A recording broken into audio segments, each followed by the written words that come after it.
Hi guys, അപ്പോൾ എല്ലാവർക്കും പുതിയൊരു വീഡിയോയിലേക്ക് സ്വാഗതം. അപ്പോൾ പ്രത്യേകിച്ച് ഒരു ഓൺ വോയിസിൽ ഞാൻ വരാൻ കാരണം വേറൊന്നുമില്ല. നമ്മുടെ നമ്മുടെ ചുറ്റുപാടൊക്കെ നടക്കുന്ന കുറച്ച് കാര്യങ്ങൾ ജസ്റ്റ് ഒന്ന് മനസ്സിലാക്കി തരാൻ വേണ്ടിയാണ് ഈ വീഡിയോ ചെയ്യുന്നത്. മസ്റ്റായിട്ട് ഈ വീഡിയോ മുഴുവനായിട്ട് കാണാൻ പറ്റുമെങ്കിൽ കാണാം. ഓക്കെ, മുഴുവനായിട്ടൊന്നുമില്ല, ഏകദേശം ഒരു സെക്കൻഡ്, ഒരു മിനിറ്റൊക്കെ കാണത്തുള്ളൂ വീഡിയോ. അപ്പം പറയാൻ വേണ്ടി വരുന്നത്, നമ്മളാരെയും സ്നേഹം കൊടുത്ത് വഞ്ചിക്കാതിരിക്കുക. അതാണ് എനിക്ക് മസ്റ്റായിട്ട് നിങ്ങളൊക്കെ പറയാനുള്ളത്.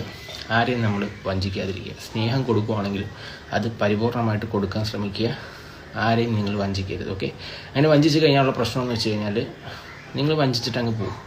അപ്പം ഓപ്പോസിറ്റ് ഇരിക്കുന്ന ആൾക്കാർക്ക് അത് എന്തുമാത്രം വിഷമം ഉണ്ടാവും നിങ്ങളത് മനസ്സിലാക്കണം. ഓക്കെ, ഞാൻ എൻ്റെ കാര്യമല്ല പറഞ്ഞാൽ പൊതുവെ ഈ സമൂഹത്തിൽ നടക്കുന്നൊരു കാര്യം ജസ്റ്റ് എനിക്ക് പറയണമെന്ന് തോന്നി, അതുകൊണ്ടാണ് ഞാൻ ഓൺ വോയിസിൽ വന്ന് പറയുന്നത്. ഓക്കെ, പിന്നെ മസ്റ്റായിട്ട് നമ്മൾ ഇന്നൊരു വീഡിയോ ചെയ്തിട്ടുണ്ട്. അത് ഉറപ്പായിട്ടും ഇന്ന് അപ്ലോഡ് ചെയ്യാൻ പറ്റുമെങ്കിൽ ചെയ്യാം. കാരണം ഒരുപാട് തിരക്കും കാര്യങ്ങളൊക്കെ ആയതുകൊണ്ടാണ് വീഡിയോ എടുക്കാനും അപ്ലോഡ് ചെയ്യാനൊക്കെ ഒരുപാട് പ്രശ്നങ്ങളുണ്ട് നമ്മുടെ ഒരു കൂട്ടത്തിൽ. സോ ഇന്നൊരു കല്യാണമുണ്ട് ഗൈസ്.